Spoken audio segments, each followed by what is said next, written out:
Vamos ver se entra o pessoal aí. Tá meio tarde, vamos lá.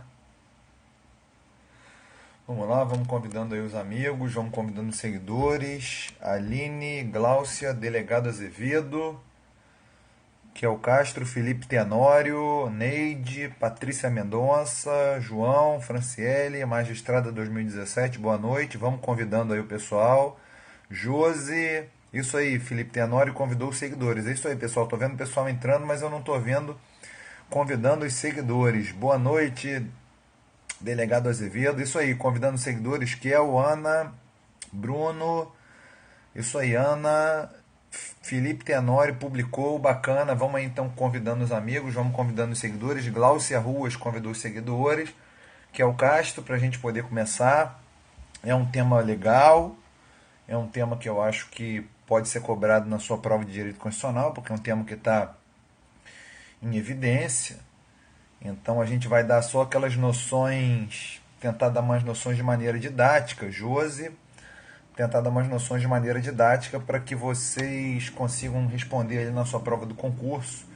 Não vou tentar aprofundar demais, porque entendo que o objetivo aqui do Periscope não é esse. Linha Rodrigues, hello. Oi, querida, tudo bem? Então vamos lá, pessoal, vamos começar. Intimamente ligado às audiências de custódia, mas não só isso, Felipe. Vamos lá, tem muito mais coisa do que isso que a gente vai começar a esclarecer aqui, pessoal. Citei esse tema no meu TCC, bacana, muito legal, muito bom tema. Vamos continuar então, pessoal. Olha só. Primeiro, a gente vai fazer a referência do estado de coisas inconstitucional, que é as noções que a gente quer passar. Da onde surge essa teoria do estado de coisas inconstitucional? Do direito colombiano, tudo bem? Do direito colombiano. A corte colombiana, enfrentando algumas situações, declarou então o estado de coisas inconstitucional, tá? Então tiveram vários casos que a corte colombiana enfrentou isso e declarou, mas eu vou citar aqui alguns principais, tudo bem? Um primeiro, em 1997, dizia respeito a vários professores cuja reclamação básica era respeito à violação de seus direitos, notadamente previdenciários, e devido a várias demandas repetitivas, a Corte Constitucional colombiana entendeu que havia ali uma violação massiva de direitos, ou seja, um número amplo de pessoas, e se utilizou desse conceito de estado de coisas, quer dizer, um estado de coisas de violação de direitos, no caso inconstitucionais, na verdade com o objetivo de dar uma feição coletiva, naquela época, em 1997, a várias demandas individuais, de uma maneira para dar uma solução que atendesse a todas as demandas individuais de uma maneira coletiva. Tudo bem? Isso foi no início ali, quando foi feito isso em 1997. Em 1998, já um segundo caso de maior repercussão na corte colombiana dizia respeito a um caso muito similar aqui do Brasil, da situação carcerária, a situação das penitenciárias, notadamente de Medellín e Bogotá, mas algumas outras, envolvendo uma massiva violação de direitos constitucionais, direitos fundamentais, direitos humanos, torturas, problemas de higiene, né? Todos esses problemas que envolvem a situação carcerária, que são muito conhecidos aqui no Brasil, também lá na Colômbia, e aí se alegou lá então que havia uma violação sistemática de direitos fundamentais, e aí que a gente vai trazer, na verdade, esses requisitos, né? Então, aonde que se declara o estado de coisas inconstitucional, que a Corte Colombiana definiu esses parâmetros? Bom, primeiro você tem que trabalhar com uma ideia de uma violação massiva de direitos fundamentais atingindo um amplo número de pessoas. Tudo bem? Você fica com essa primeira ideia. Numa segunda ideia, essa violação massiva decorre de atos comissivos e omissivos de diversas autoridades e diversas instituições, gerando o que o professor Carlos Azevedo Campos, que tem um livro sobre esse tema, que foi a sua tese de doutorado na UERJ, um livro da editora Juspódio, sobre o estado de coisas inconstitucional, chama de litígio estruturante ou falha estruturante.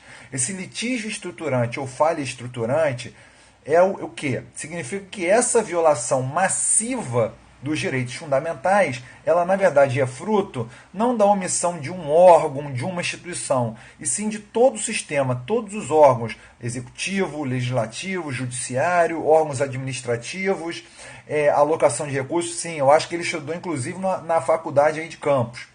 A tese dele, o livro dele é muito bom sobre isso, tá? Muito bom. Inclusive ele tem muita importância nessa tese aqui no Brasil, porque ele foi orientado pelo professor Daniel Sarmento, que é o advogado do PSOL na DPF 247, que a gente vai falar já já.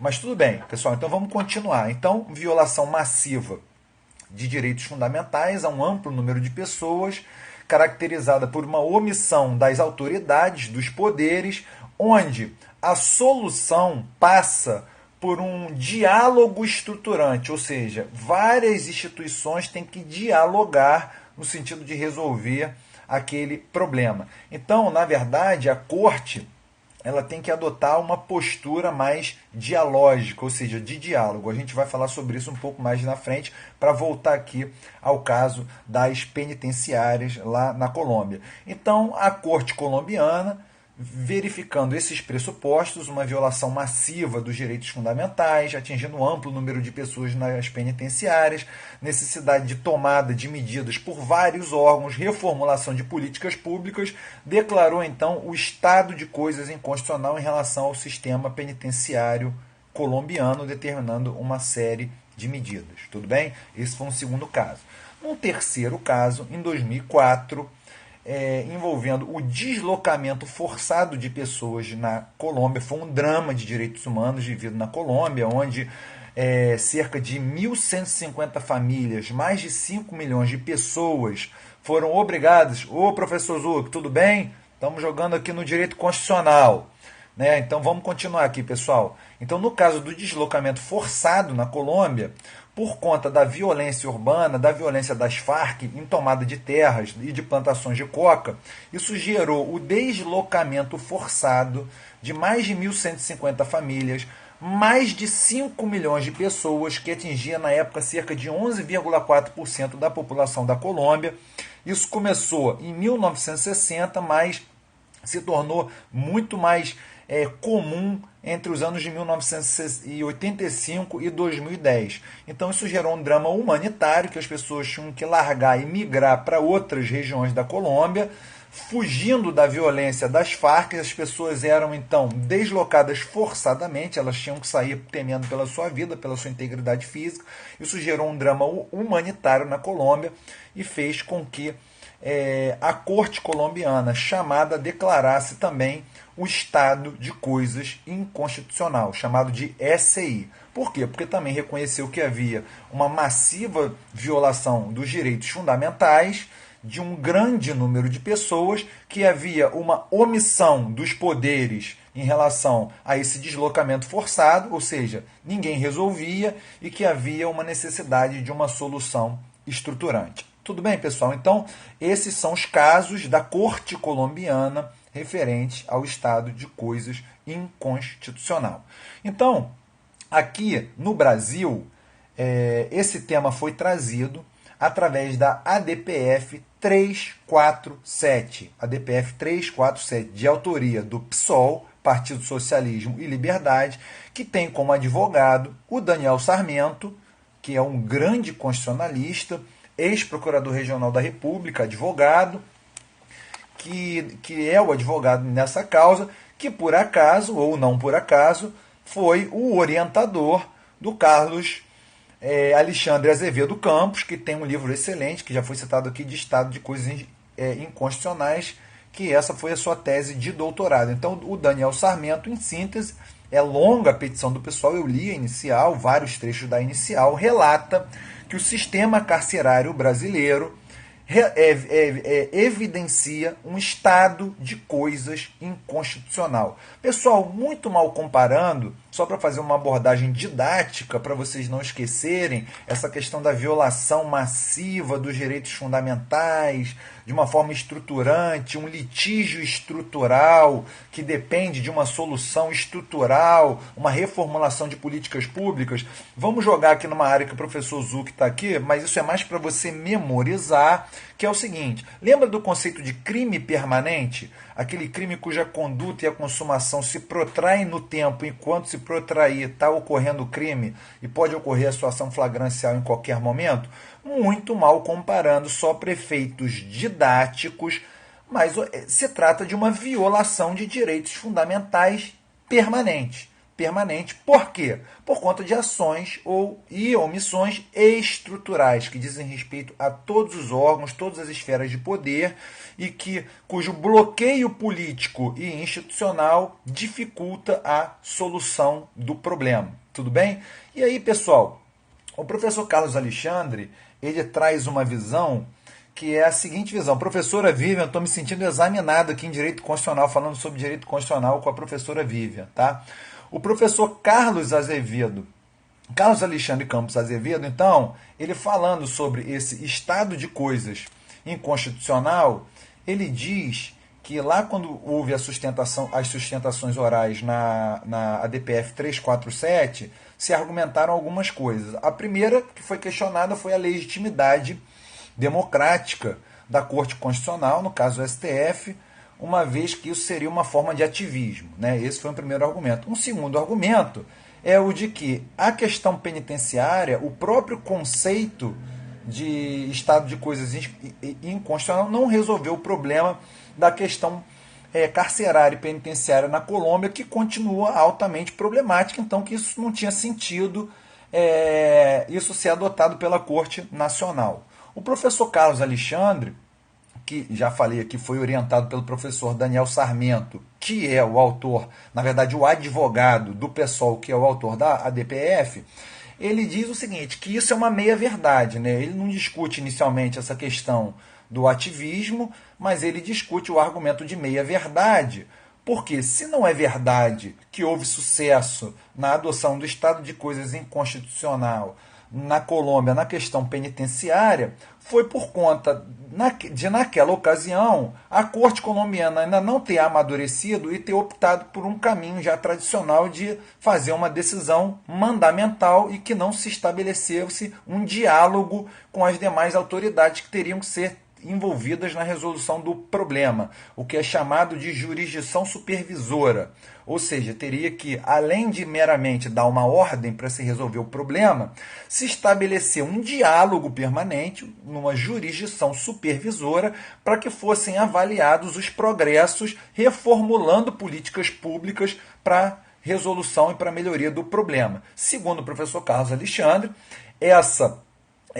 a Corte colombiana, verificando o seu equívoco quanto à questão carcerária, corrige isso na questão do deslocamento forçado, que foi posterior, que eu citei aqui em 2004, e adota essa postura mais dialógica, como se fosse um ativismo judicial estruturante, mas dialogando com os diversos órgãos e autoridades envolvidas na questão. Deixa eu só tirar o som aqui, para não atrapalhar.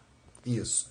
Dialogando, e que esse diálogo realizado não foi, então, a mera adoção de uma decisão mandamental impositiva, e que esse diálogo e essa jurisdição supervisora gerou um sucesso na questão da reformulação de políticas públicas referentes ao deslocamento forçado de pessoas pela violência, conforme eu já narrei lá atrás todos os motivos, em que era uma meia-verdade, então, falar que o estado de coisas inconstitucional não teve sucesso na Colômbia, porque se não teve sucesso na questão penitenciária, teve sucesso na questão do deslocamento forçado, após a Corte colombiana aprender com os seus próprios erros. Tudo bem, pessoal? Então, essa é uma visão. O professor José Ribas Vieira, que é o coordenador da pós-graduação estrito sensu aqui da Universidade Federal do Rio de Janeiro, ele então escreve um artigo chamado Estado de Coisas Fora do Lugar. Esse artigo está disponível na internet,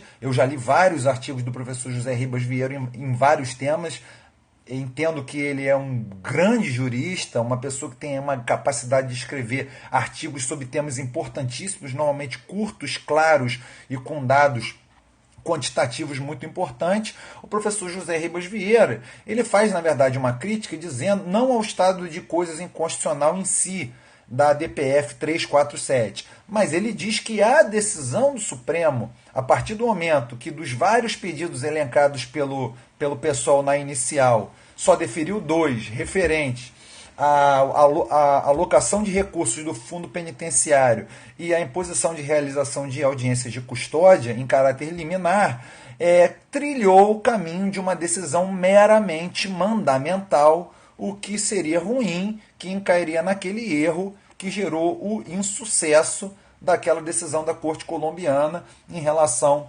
à questão penitenciária. Mas é muito interessante o título do artigo, porque ele diz que o título do artigo é Estado de Coisas Fora do Lugar, dizendo o seguinte: ainda há tempo das coisas serem colocadas no lugar. Quando? Quando do julgamento definitivo da ADPF 347, onde ele espera que o Supremo Tribunal Federal adote uma decisão de um caráter mais dialógico, estabelecendo uma jurisdição que seja supervisionada, o diálogo entre todas as autoridades que têm que ser envolvidas no problema na reformulação de políticas públicas, deixando assim de adotar uma decisão meramente mandamental e monológica que estaria fadada ao insucesso. Essa é a posição do professor José Ribas Vieira. Não poderia deixar de trazer aqui, que a gente traz a visão positiva, a visão crítica do professor Lênio Streck, que escreve um artigo dizendo que o estado de coisas inconstitucional nada mais é do que uma forma de ativismo camuflado. O professor Lênio Streck diz isso, que é uma forma de ativismo camuflado, e diz o seguinte: olha, na verdade, eu estou tentando resumir o artigo do Lênio, vocês podem achar aí pela internet, esse artigo está disponível. Ele fala, olha, isso é meio complicado, porque se for falar, então, primeiro que você não declara inconstitucionalidade de coisas, você declara inconstitucionalidade de normas. E aí, nesse caso, você está declarando inconstitucionalidade, uma inconstitucionalidade baseada na empiria e não nas normas. Ele diz que isso não é uma técnica de controle de constitucionalidade.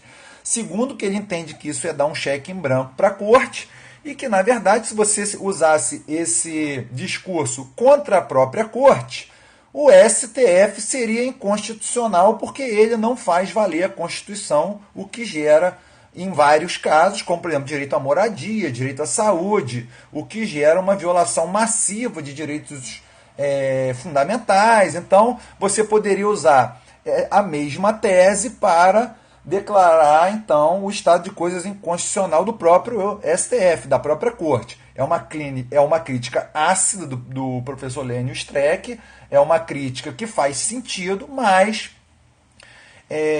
entendo, lendo a tese do professor Carlos Alexandre Campos, lendo o artigo do professor José Ribas Vieira, lendo o artigo já escrito por Dirley da Cunha Júnior, que é sim uma ferramenta que pode dar frutos muito positivos aqui no Brasil, o estado de coisas inconstitucional, notadamente, pessoal, por quê? Agora falando aqui numa linguagem mais clara, quando o tribunal, qualquer que seja o tribunal, ele exara uma decisão meramente mandamental para um outro órgão, ele fica alegando várias coisas que, para não cumprir, aí ele alega a reserva do possível, então ele fica ali dizendo que está cumprindo, mas não está cumprindo. Então o diálogo, o estabelecimento do diálogo, de uma jurisdição supervisionada, onde não é a supremacia judicial que prevalece, e sim o diálogo, trazendo todos os envolvidos para o problema, participando. Com certeza, pessoal, daí podem sair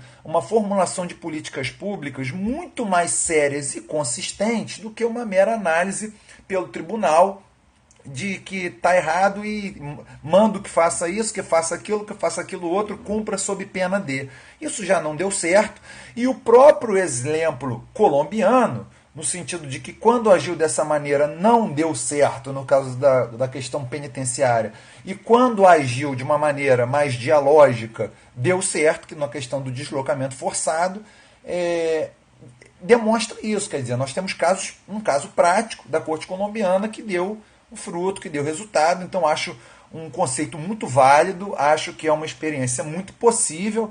É claro que o ativismo judicial ele está sob vigilância, né, porque até que ponto está tendo um excesso de ativismo no Brasil que viole a democracia, né, que viole, porque não teria, usando a expressão do professor Oscar Vilhena Vieira, da FGV de São Paulo, até que ponto nós estaríamos vivendo uma supremocracia no Brasil, né, um governo de 11.